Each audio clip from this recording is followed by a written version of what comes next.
नमस्कार, capital TV देख रहे हैं आप। मैं हूं आपके साथ पूजा। ब्रेकिंग नाउ में बड़ी खबर आपको बता रहे हैं। अरविंद केजरीवाल ने अपने प्लान बी यानी कि पंजाब पर काम करना शुरू कर दिया है और बड़ी खबर ये सामने आ रही है कि अरविंद केजरीवाल का पंजाब राज्यसभा जाना बिल्कुल तय माना जा रहा है। दरअसल आम आदमी पार्टी के पंजाब से राज्यसभा सांसद है संजीव अरोड़ा, जिन्हें लुधियाना वेस्ट विधानसभा उपचुनाव के लिए उम्मीदवार बनाया गया है। ऐसे में अब चर्चा तेज हो गई है कि अरविंद केजरीवाल पंजाब जाकर वहां की राजनीति करने वाले हैं। तो क्या चल रहा है अरविंद केजरीवाल के दिल के अंदर, क्या प्लानिंग में जुटे हुए हैं, तमाम बड़ी अपडेट आपको बताएंगे। मेरे साथ जुड़े हुए हैं कैपिटल टीवी के एग्जीक्यूटिव एडिटर राजीव जी। सर, क्या प्लान कर रहे हैं अरविंद केजरीवाल? देखिए, अरविंद केजरीवाल तो प्लान कर रहे हैं पंजाब शिफ्ट होने का, लेकिन पंजाब के लोग प्लान कर रहे हैं इसे धक्के मारकर निकालने का। जो कॉन्स्पिरेसी पिछले 15 दिनों में पंजाब में चली है, वहां के विधायक, वहां के राज्यसभा सांसद सब के सब परेशान रहे, क्योंकि पहले ही पंजाब के राज्यसभा सीटों पर इसने दिल्ली से भेज भेज कर कैंडिडेट लाया और उसके बाद अपने 2 लोगों को वहां पर शिफ्ट कर दिया था, संदीप पाठक और राघव चड्ढा। राघव चड्ढा जो पहले दिल्ली विधानसभा का सदस्य था, राजेंद्र नगर से ये चुनाव जीतकर आया था, लेकिन फिर भी विधायक से इसे राज्यसभा सांसद बनाया गया और जो राज्यसभा सांसद है उसे वहां से इस्तीफा दिलवाकर विधायक बना रहा है। ये तो पॉलिटिक्स में बहुत कम ही देखने को मिलता है कि डिमोशन करके किसी को खुश किया जा सकता है, यानी मजबूर किया गया। और मजबूर क्यों किया गया ये तो आगे बताएंगे, लेकिन जो स्थितियां अभी है कि पंजाब के अंदर क्यों हंगामा चल रहा है, इस बात को लेकर जैसे ही दिल्ली चुनाव का परिणाम आया और उसके बाद आम आदमी पार्टी के कुछ नेता बेरोजगार हुए और उस बेरोजगारी के दौर में इन लोगों ने तलाशना शुरू किया कि अब आगे क्या हो सकता है। ज्यादातर रीजनल पार्टियों में ऐसा ही होता है। जैसे मायावती भी कई बार विधानसभा चुनाव हारती है, वो मुख्यमंत्री नहीं बन पाएगी ये पता है, तो उसके बाद क्या होता है, वो चली आती है लोकसभा चुनाव के बाद लोकसभा में या राज्यसभा में। उसी तरीके से अखिलेश यादव को पिछली बार देखिए, चुनाव हार गए विधानसभा का, लगा कि लखनऊ में कुछ नहीं रखा, तो वो लोकसभा का चुनाव लड़े, जीतकर दिल्ली आ गए। उसके बाद जब फिर से चुनाव हुआ तो उस समय विधानसभा में चले गए थे और फिर लगा कि नहीं अब आगे कुछ नहीं हो सकता, फिर भी हमें विपक्ष में ही बैठना पड़ेगा, फिर दिल्ली आ गए। तो ये स्थितियां इन लोगों के साथ रही है, इसलिए ये आगे की प्लानिंग इन लोगों की है, यानी आम आदमी पार्टी के अंदर, कि हमें राज्यसभा भेजना पड़ेगा कुछ उन बेरोजगार नेताओं को जिनके पास अब कुछ नहीं बचा दिखाने के लिए, ऑन रिकॉर्ड कुछ नहीं बचा है। ऐसे तो इन लोगों के पास करोड़ों की संपत्ति है, इससे कोई गुरेज नहीं है, क्योंकि ये जो रोज के रोज नए नए खुलासे हो रहे हैं, पहले से जो इन्वेस्टिगेशन हुआ है और कैग की रिपोर्ट जो बताती है कि इन लोगों ने सैकड़ों करोड़ रुपया डकारा है, तो उसमें इन लोगों की पार्टनरशिप तो होगी। लेकिन फिर भी दिखाने के लिए तो आपको चाहिए कि लुटियंस दिल्ली में बंगला हो, दिल्ली के अंदर पावर सेंटर हो हमारे पास, और हमें भी कम से कम इनवाइट किया जाए उस पावर सेंटर के अलग अलग मीटिंग में। इसलिए ये प्लानिंग चल रही थी, लेकिन दिल्ली में तो ये दाल गलेगा नहीं। दिल्ली में 3 सीटें हैं और 3 सीटों में से 1 सीट पहले से ही विद्रोही है, यानी स्वाति मालीवाल। 2 सीटें हैं, एक संजय सिंह के पास है, एक गुप्ता जी के पास है। तो संजय सिंह को ये हटा नहीं सकते, ये तो इन्हीं के गुट का हिस्सा है, उसको हटाएंगे तो वो विद्रोही बन जाएगा, क्योंकि पहले भी वो ऐसे ही बार्गेनिंग करता रहा है। तो दूसरी तरफ गुप्ता जी हैं जो करोड़ों रुपया की फंडिंग लाते हैं, पैसे के बदौलत यहां पर राज्यसभा में टिके हुए हैं। अगर उनको हटाते भी हैं तो एक उपचुनाव होगा तो दिल्ली के अंदर आम आदमी पार्टी की एक भी सीट नहीं मिलेगी। 48 सीटें भारतीय जनता पार्टी की, उपचुनाव राज्यसभा के लिए होगा तो वो सीट भारतीय जनता पार्टी के पास चली जाएगी। अब इसके पास बचा पंजाब, तो इसने पंजाब की प्लानिंग बनाई। सबसे पहले इसने प्लानिंग ही बनाई थी अशोक मित्तल और हरभजन सिंह को टारगेट किया था कि ये दोनों को रिटायर कर देते हैं, यानी कि इन्हें इस्तीफा देने के लिए कह देते हैं।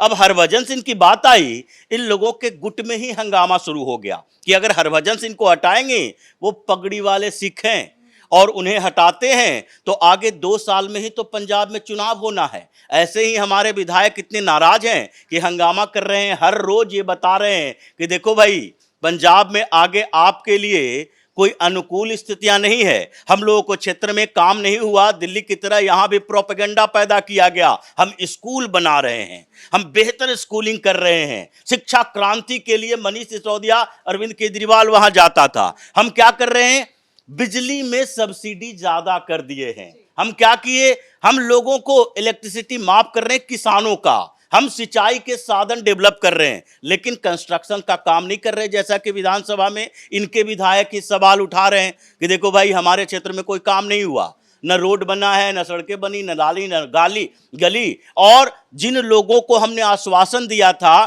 कि आगे आप लोगों के लिए काम करेंगे, वो हमारे सर पर बैठे हुए हैं और कोई काम ही नहीं हो रहा है। तो वहां पर समस्याएं प्रतिकूल है। और ऐसी स्थिति में अगर पगड़ी वाले एक सरदार जो सेलिब्रिटी है, क्रिकेटर है, उसको अगर राज्यसभा से हटाते हो तो फिर तो दुर्गति ही हो जाएगी। पंजाब में लोग सड़क पर आ जाएंगे। फिर हुआ कि अशोक मित्तल, जिसके घर पर ये बैठा हुआ है अरविंद केजरीवाल, तो ऐसे में ये हुआ, अशोक मित्तल ने सीधे तौर पर कहा राज्यसभा सीट मुफ्त में दिए थे, राज्यसभा सीट देने के लिए तुमने क्या लिया था तो वो वापस करो। ये 25 करोड़ रुपए जो डोनेट किए थे तुम लोगों के लिए, क्योंकि ये लवली प्रोफेशनल यूनिवर्सिटी वाला है, ये है सैकड़ों करोड़ का मालिक, और इसका राजनीति से कोई लेना देना नहीं। अचानक से राज्यसभा भेजे क्यों? इसलिए भेजे क्योंकि इसने पैसे दिए। और दिल्ली में भी जब दोनों गुप्ता जी को, एनडी गुप्ता, एसडी गुप्ता को बनाया गया था, इन दोनों ने पैसे दिए थे, दोनों एजुकेशन माफिया है। तो ये तो राज्यसभा की सीट बेचना, यह आम आदमी पार्टी अरविंद केजरीवाल के लिए पहले से ही एक पैटर्न बना रहा है। इसलिए वहां पर बात हुई, अशोक मित्तल ने कह दिया नहीं, अगर पैसे वापस करते हो तो फिर हम सीट खाली कर देते हैं, तो अपनी सीट लो, बंगला लो, जितना लेना है ले लो, उससे हमें कोई लेना देना नहीं है। लेकिन 6 साल के लिए हम बने हैं और 6 साल के लिए ही हम ये पैसा दिए हैं, ऐसा नहीं कि 2 साल के बाद किसी दूसरे को बना दो। तो इसलिए ये प्लानिंग तो फेल हो गई। अब बचे वहां के 5 सीटें। तो 5 सीटों में देखने को मिला इसको कि क्या करें, सैनी है, सच्चेवाल है, 2 और पगड़ी वाला सिख है।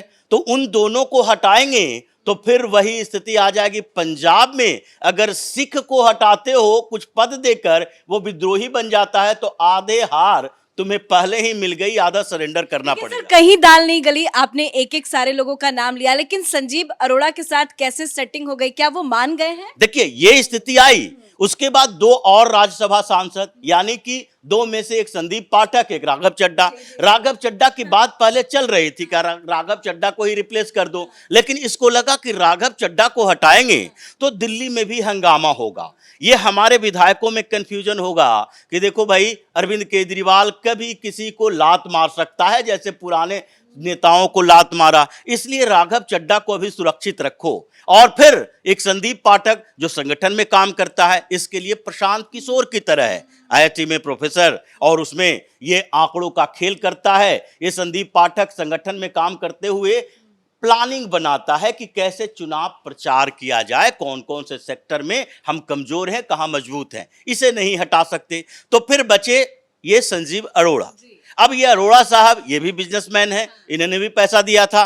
अब इनके साथ जो डील हो रही थी उसमें पैसे की बात तो यहां भी उठे कि हम क्यों छोड़ें, क्योंकि हमारे पास अभी 3 साल का कार्यकाल है। पंजाब में जो राज्यसभा की 7 सीटें हैं, वो 7 की 7 सीटें आम आदमी पार्टी के पास ऐसे नहीं आई। 5 सीटों पर चुनाव हुआ अप्रैल में, उसके बाद 2 सीटों पर हुआ जुलाई में 2022 में, और उन चुनावों में आम आदमी पार्टी को 7 सीटें मिलनी थी। अगर एक साथ चुनाव होता, 1 सीट कांग्रेस को मिल जाती। तो ऐसी स्थिति में इन लोगों ने एक नया तरीका अपनाया कि भाई 3 साल उधर राज्यसभा का बचा है और 2 साल इधर विधानसभा का बचा है, तो आप राज्यसभा का 3 साल ले लो या विधानसभा के 2 साल में मंत्री बनकर कुछ अपना काम कर लो। तो इसलिए उनको समझाया गया कि राज्यसभा से आपको डिमोट करके हम विधायक नहीं बनाएंगे, विधानसभा में जाओ, चुनाव जीत कर आएंगे, उसके बाद आपको मंत्री बनाया जाएगा और वहां मंत्रालय आपको दी जाएगी। मतलब मंत्री पद का लालच दिया गया। मंत्री पद का लालच दिया गया, लेकिन इस लालच से पंजाब में कोई खुशी नहीं है। एक तो अरोड़ा जी उपचुनाव लड़ रहे हैं, दूसरी बात है कि उन लोगों को लग रहा है, पंजाब के अंदर विधायकों को, यहां तक कि भगवंत मान को ये तो लग रहा है कि अरविंद केजरीवाल, नहीं तो मनीष सिसोदिया। यही दोनों की बात चल रही है। इसलिए मनीष सिसोदिया पहले बैटिंग करने के लिए गया, वहां मंत्रियों से, विधायकों से मुलाकात की, हालांकि हंगामा हुआ उसके जाने से। लेकिन दूसरी तरफ अरविंद केजरीवाल अगर आता है तो भी कंट्रोल करेगा, मनीष सिसोदिया आता है तो भी कंट्रोल करेगा। ये तो इनडायरेक्टली कंट्रोल कर ही रहा है पहले से। तो ऐसी स्थिति में जो विधायक नाराज हैं, जिनको लग रहा है कि अब पंजाब में कितने दिन तक विधायक रहेंगे, 2 साल का टर्म है, अभी 3 साल हो चुका है। फरवरी में अगर 2027 की बात करें तो जनवरी फरवरी में, पिछली बार 20 फरवरी को चुनाव हुआ था, तो इसका मतलब है जनवरी में ये चुनाव की घोषणा हो जाएगी। उससे पहले 1 साल भी अब हमारे पास नहीं है जिसमें उपचुनाव हो। यानी कि अगर कोई सीट खाली होती है और उस सीट का कार्यकाल, उस विधानसभा का या लोकसभा का 1 साल या उससे कम हो, तो वहां उपचुनाव कराने का प्रावधान नहीं है। तो ये विधायक ये सोच रहे हैं कि अब हमारे पास 6-7 महीना का समय है और उसमें हमारे क्षेत्रों में ऐसे एंटी इनकम्बेंसी चल रही है कि या तो इस बार अगला चुनाव जो होगा वो कांग्रेस अपर हैंड में रहेगी, या तो इस बार जो एक नया इक्वेशन बन रहा है पंजाब के अंदर, जैसे भारतीय जनता पार्टी लगातार चुनाव जीत रही है और पिछली बार अलग अलग चुनाव लड़ी थी अकाली दल और भारतीय जनता पार्टी। अकाली दल ने भी पूरे सारे साम दाम दंड भेद करके देख लिया कि भारतीय जनता पार्टी से अलग आने के बाद हमारा कोई औकात नहीं है। पंजाब में न लोकसभा में कुछ कर पाए, न विधानसभा में कुछ कर पाए, तो इसलिए हम दोनों एक साथ रहेंगे। जैसे 30 साल तक एक साथ रहे तो हम 2 बार सरकार में रहे, तो इस बार दोनों के बीच बातचीत चल रही है कि एक ही साथ चुनाव लड़ेंगे। और इसके लिए बादल ने बातचीत भी की है, अमित शाह से 3 बार मीटिंग हो चुकी है और सुखविंदर सिंह बादल ने इसलिए माफी मांगी, गुरुद्वारा में जाकर, गोल्डन टेम्पल में जाकर सेवा दी, उनके ऊपर हमला हुआ, सिंपैथी भी उनका बढ़ रहा है। तो ऐसे में भारतीय जनता पार्टी और अकाली दल का गठबंधन,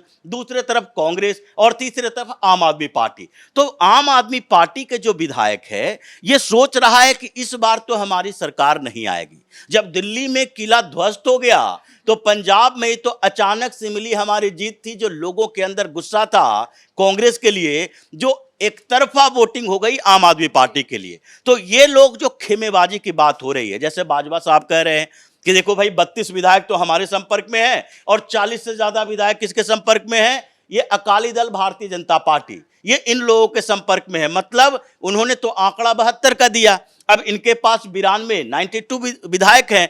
तो अगर ऐसा होता है और ये लोग अगर राज्यसभा के उपचुनाव में ही दिमाग में बिठा लेते हैं कि इसको नहीं लड़ने देंगे, तो हो सकता है इनके खिलाफ एक कैंडिडेट आए और ये 50-60 विधायक इधर से, कांग्रेस के 18 विधायक अगर एक साथ आ गए तो कांग्रेस के कैंडिडेट इसके खिलाफ लड़ेगा और फिर राज्यसभा में भी इसको बेइज्जत होकर पंजाब से बाहर आना पड़ेगा, जैसे स्थितियां बन रही है। इसलिए पंजाब में भी द्रोह है और दिल्ली के अंदर कंफ्यूजन है।